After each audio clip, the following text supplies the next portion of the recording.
মাটির বাড়ির শেষ রাত। গ্রামের এক কোণে ছিল খুব পূর্ণ একটি মাটির বাড়ি। বাড়িটা অনেক বছর ধরে বন্ধ। লোকজন বলে সেখানে আগে এক পরিবার থাকতো, কিন্তু এক ঝড়ের রাতে সবাই উদ্ভূতভাবে হারিয়ে যায়। তারপর থেকে কেউ ওই বাড়ির পাশের রাতেও দাঁড়াতে চায় না। একদিন গ্রামের পাশে কাজ করতে আসা যুবক ইমন ভাবল, ভূত কিছুই নেই, আজ রাতে ওই বাড়িতেই ঘুমাবো। গ্রামের সবাই তাকে থামালো, কিন্তু ইমন যে ধরল।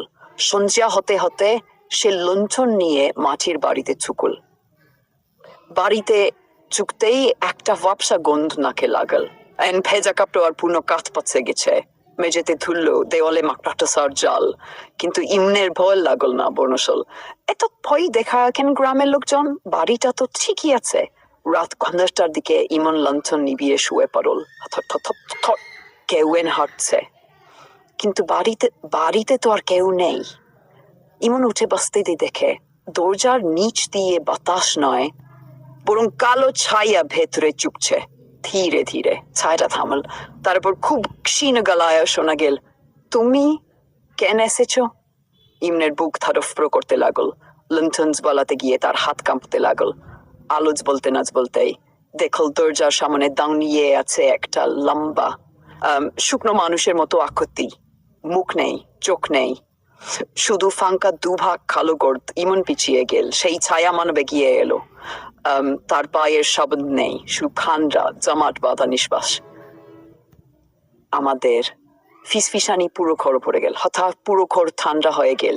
ইমনের নিঃশ্বাস জমে আসছে। সে দরজার দিকে দাঁড় দিল, কিন্তু দরজা বাইরে থেকে বন্ধ। ছায়াটা ধীরে ধীরে ইমনের দিকে এগিয়ে এসে হাত তুল।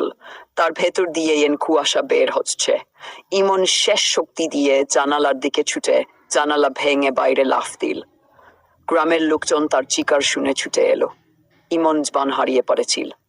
পরদিন সকাল লোকজন তাকে জিজ্ঞেস করল, কি হয়েছিল? ইমন থরথর গলায় বল, ওরা এখনো ওখানে আছে। ওরা বলেছে আর কেউ যদি চোখে ফিরে আসতে দেবে না। সেদিন থেকে মাটির বাড়িটা আরো বোধ হয়ে গেল। আজ রাতে সেখানে মাটির কেউ হাঁটছে, কারো অপেক্ষা আরো বাড়ে, আরো ভয়ঙ্কর। অথবা শিশুদের জন্য কম ভয় লাগানোর গল্প চাও।